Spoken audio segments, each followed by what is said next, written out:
huge learning has taken place this year, and just learning more about physics and quantum science and just that everything is vibration.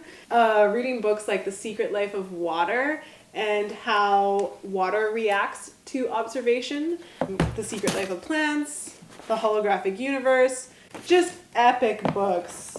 Tuning the Human Biofield. We're all affected by the planets. The turtles in Costa Rica know when to come out based on signals of gravity from the moon, and there's all these correlations and studies because they have found that people's mental health and birth rates and suicide rates were affected by the phases of the moon. Hey, moon. And we're all on this tiny little blue dot spinning around on its axis through space. Of course we're affected by this. It's built into our resonance. The Earth has a Schumann resonance, 7.8 hertz. So I wanted to learn more about my specific vibration. It was really interesting hearing what Heather Ensworth had to say about me based on my birth date. What she said was pretty much everything that I thought she was going to say. And it was really beautiful because I think that astrology can be a confirmation of our intuitive gifts that we already know about ourselves. And it can empower us to really think, yeah, these are my traits. Or, no, these aren't my traits. It's a take it or leave it art form. When something is helping people to move forward, it's something that is a therapy. And anytime that we are reflecting on ourselves and stepping outside of ourselves for learning is always a positive thing. So without further ado, stick around if you want to hear my astrology reading. I have included music by Tom Richards, who is my partner, my co-adventure in life. So here it is. Astrology is our most ancient art and science. It dates back thousands of years. I view astrology as giving us insight into the energy patterns at the time of your birth. And I see the chart as a mandala of the self, showing us those different facets of who we are that are related to those energy patterns. But what we do with that is our choice. So I don't view astrology as predictive or deterministic so much as helping us be conscious of what those energy patterns are and what themes they indicate that we're working out in our lives. The birth chart is, the energies that you took in at the moment of your birth. And I believe the birth chart is showing us some glimpse of our soul's intentions coming into this lifetime. What we wanted to work on for our own growth process. Those core themes are with us throughout our lifetime. So to me, one of the gifts of astrology is it helps us understand what's going on in the collective as well as what's going on personally. Astrology was present in ancient Mesopotamia. Our first written records are star omens. And then as we developed, all the earliest myths are about stars and planetary movements. Modern Western astrology is very heavily shaped by Greek and Roman times and their immersion in astrology and how that was reflected in their mythology. But I personally am very passionate about tracing back to even more ancient archetypes to understand the signs and planets. But every ancient culture, India has its own form of Vedic astrology, ancient China, Chinese astrology, but they all are working with those core planetary energies. So they all share similar characteristics and findings. Wow. Yes, the techniques are different, but I've, had a Vedic astrology reading myself, and it led to the same themes through a different way that you get to through through Western astrology. Oh, that's beautiful.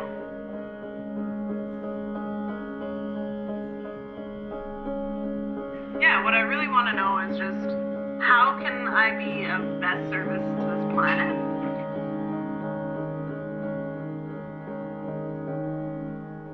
You know, you were born in the morning, so the sun is just rising in the east. You were born at the time of the third quarter moon.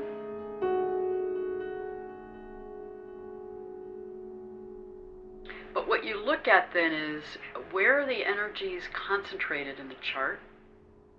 You can see that there are these different segments that are numbered 1 through 12. These are called houses, and they're actually each related to a different area of life. So when you're interpreting the chart, you kind of go through layers because you're looking at, okay, where are the planets? What sign are they in, which is what's indicated right here? What house are they in? And then you see these lines in the middle. These are the aspect lines showing you how the different energies are interacting with each other. The 11th house, where you've got a lot of energy, is about your dreams, your connection to community, groups, friendships. So as I begin to look at the chart and look at its meaning, I look initially at where the sun is, the moon, and the sign here on the eastern horizon, which is called the rising sign. The sun has to do with your personality and essence. I like to think of it as how you carry your light. The moon is about how you deal with things emotionally, and the rising sign has to do with the lens through which you may perceive things and how you interact with the world. You know, one of the ways to understand the different signs is they actually relate to the energies of the seasonal cycle. And Aries is that energy of the beginning of spring. So it's that energy of new beginnings, of fire, of wanting to take initiative. It really is associated with people who are willing to take risks and jump into new situations. Because from the Aries perspective, whatever happens, I'm going to learn something. It'll be an experience. I look at the energies in the chart in terms of the elements, earth, air, fire, and water. And I look at the modalities, which are cardinal, mutable, and fixed. The modalities relate to cardinal energy is the energy of new beginnings. It's like that energy at the beginning of the season where we're moving into something new. Fixed energy is the energy of consolidating things, following through, completing things, persevering. And mutable is being adaptable, able to make shifts and changes. You have a predominance of cardinal energy in your chart. Yeah. It's all this Aries energy. Your moon is in Capricorn. Look at all the energy you have in Capricorn. That's also a cardinal sign. So you carry a lot of that energy of being comfortable moving into a new situation, taking initiative. You do have so much cardinal energy, so it is part of the nature of who you are. Yeah. Like you would feel very uncomfortable if you had to be going to the same job every day, doing the same thing day in, day out. It would drive you crazy. Yeah. It's never going to happen. It's never going to happen. You need diversity. You need to feel like you can be moving into new things, making changes. That's just a part of who you are.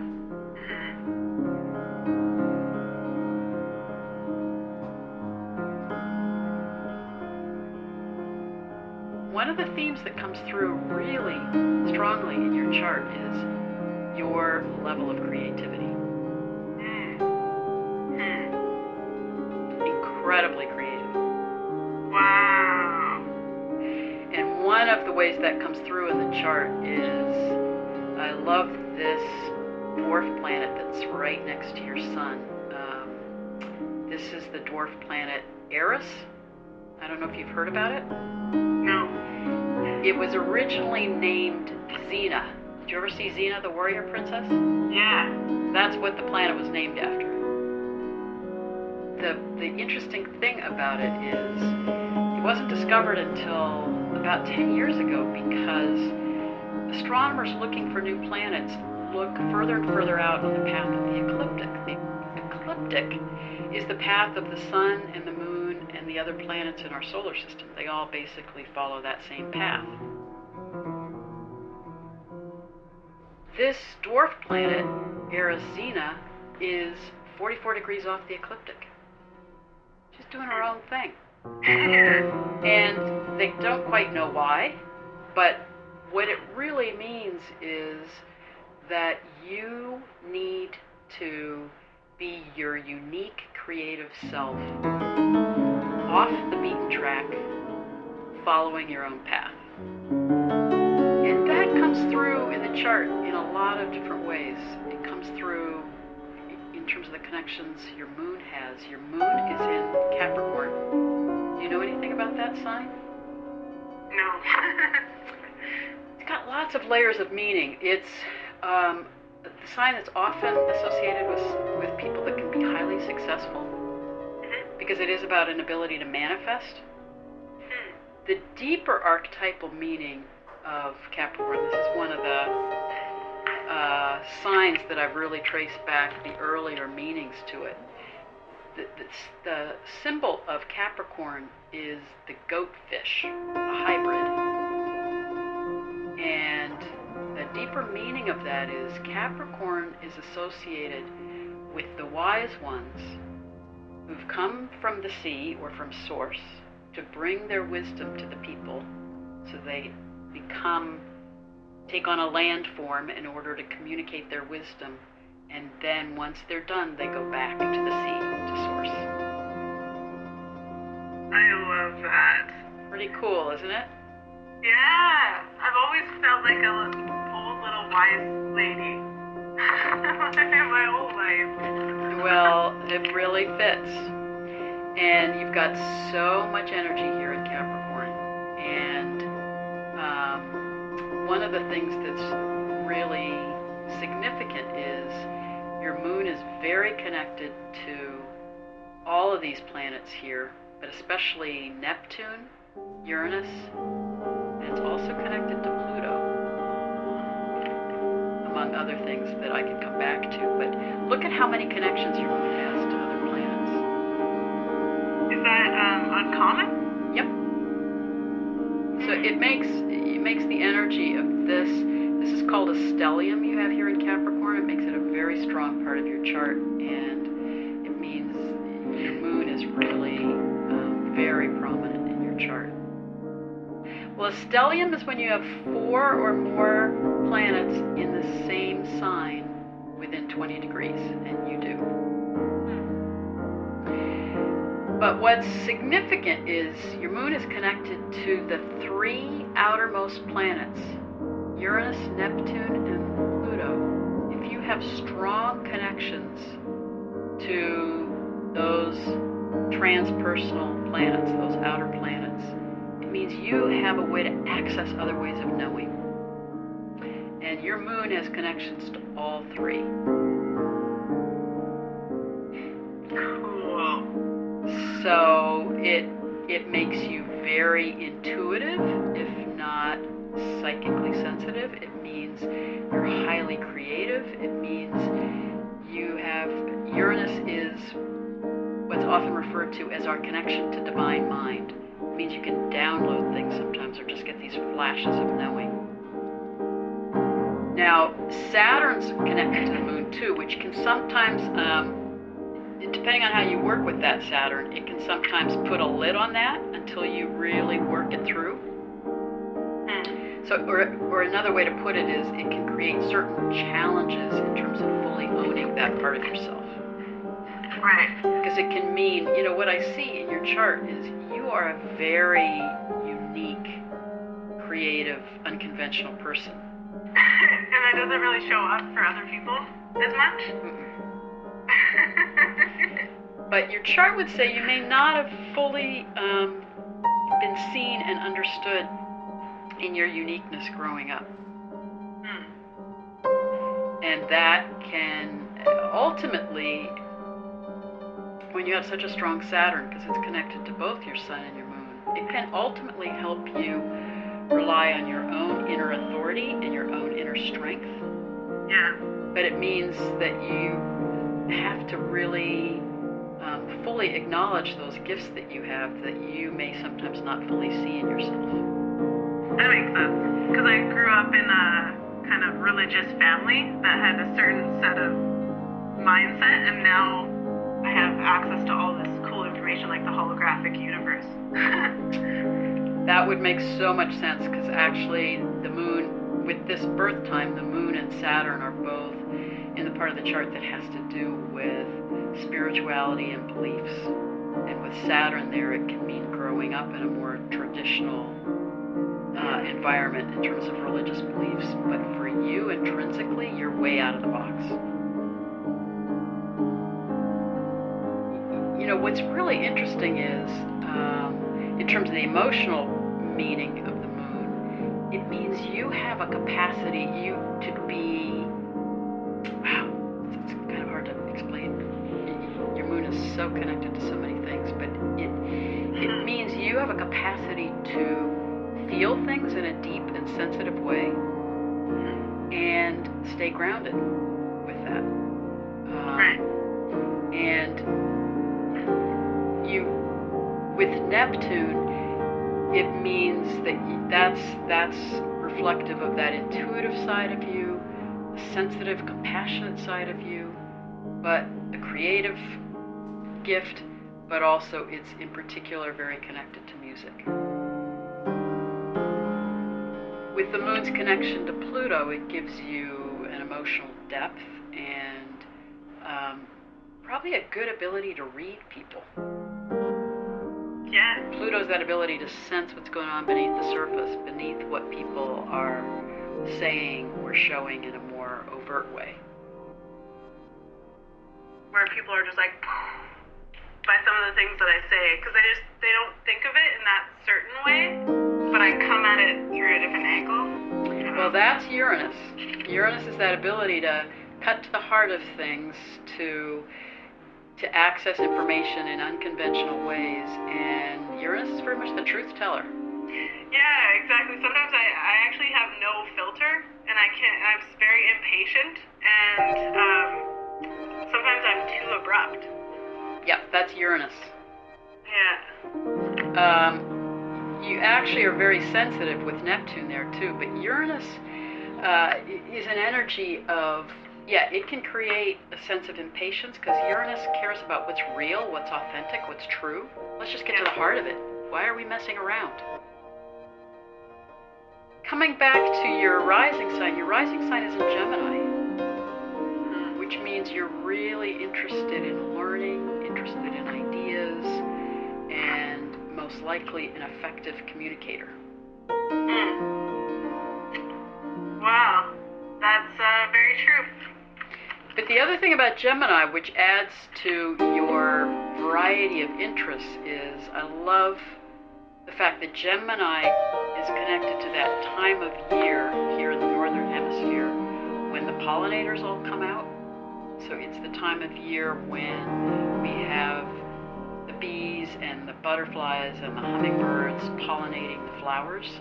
So Gemini is very associated with the pollinators and that energy of being excited by learning new things, making connections, because it's that sense of like the pollinators going from flower to flower. It's all beautiful, it's all interesting, it's fascinating. That's so beautiful.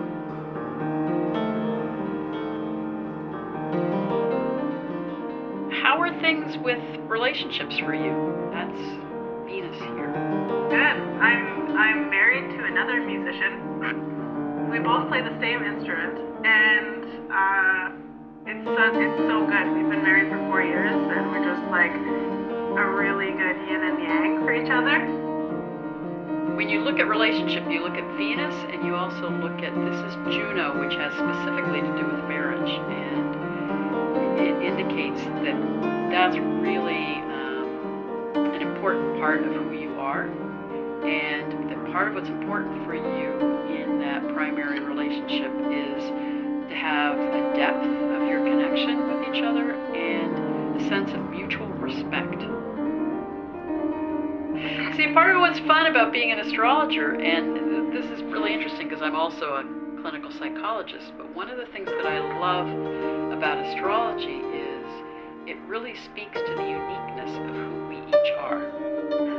And that there is no normative, healthy way of being human. It's really, we're meant to be who we uniquely are.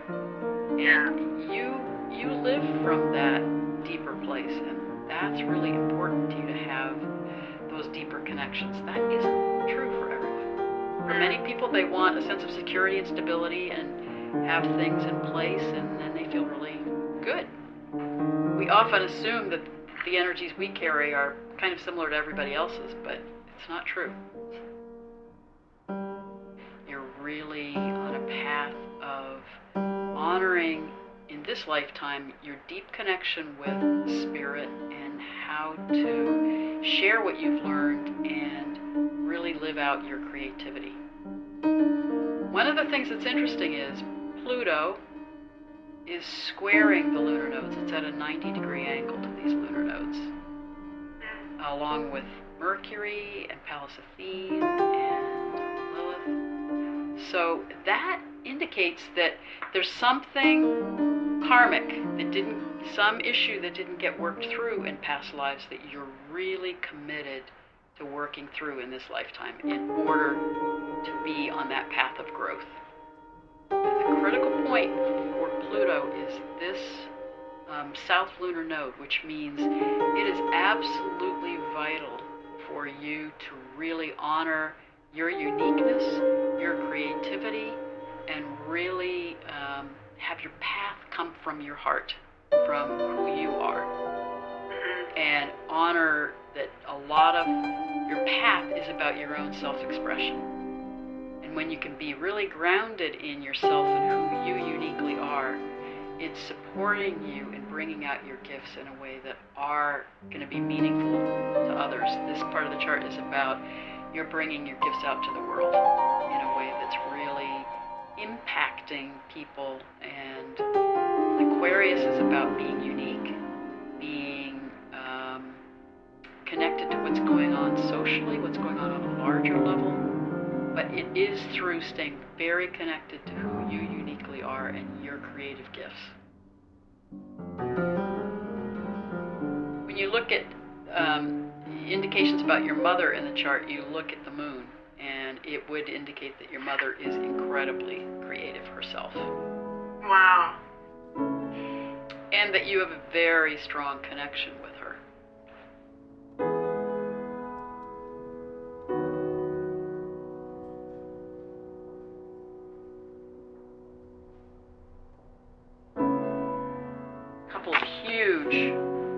Transits that have been happening for all of us for several years is here's Uranus, here's Pluto, and I don't know if you can see this, but they're basically at a 90-degree angle. They're squaring each other.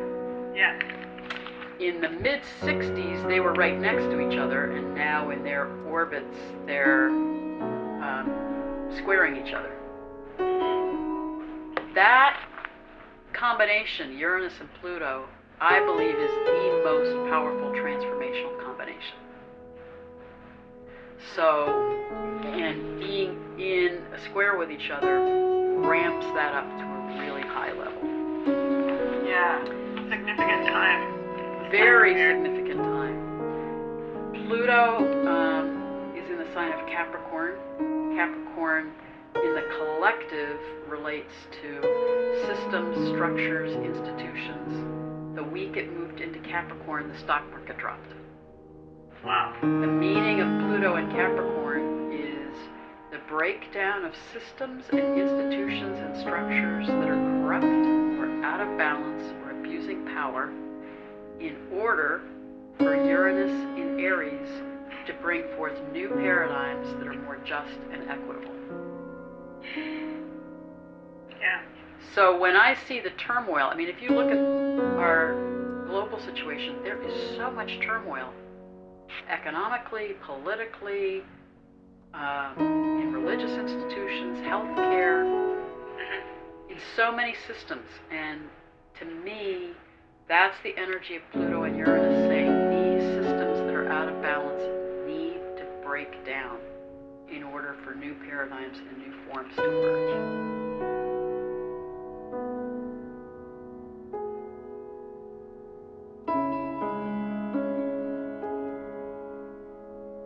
Understand the deeper energetic of what's going on in the collective, to me it helps us understand the meaning of the turmoil, that it is ultimately about profound transformation. And it helps us not get caught in fear, but to work consciously with that energy of transformation.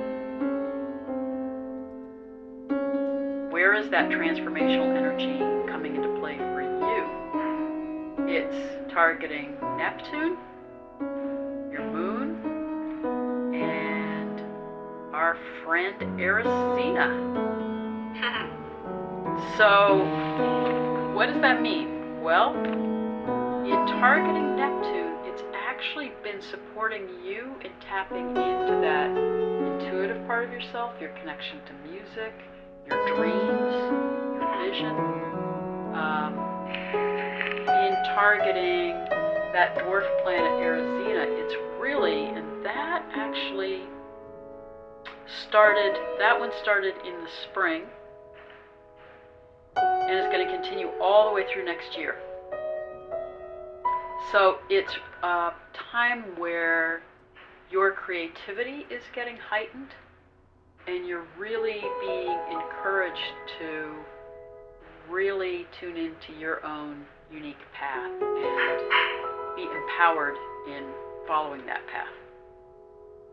The Pluto-Uranus combination is also targeting your moon. That's huge when these really transformational energies are coming into contact with the sun, the moon, or the rising sign. And for you, they're targeting the moon, which can mean some big shifts for you in how you're dealing with things emotionally, and can mean some shifts in your relationship with your mother too. You clearly have a lot of capacity to collaborate with others, but it's really important not to depend on that. Yes. The more we all tap into our truth and gain success, the more successful we're all going to be. And especially our friends. When we think of them, when we support them and praise them for their achievements, then that's when we're going to be at their level vibrationally. Beautiful. Well put. Well, part of what's beautiful about that is your North Node, which is your growing edge in terms of how you want to bring your gifts out in the world. It is about being unconventional, Aquarius, but it's also about, Aquarius is very much that understanding of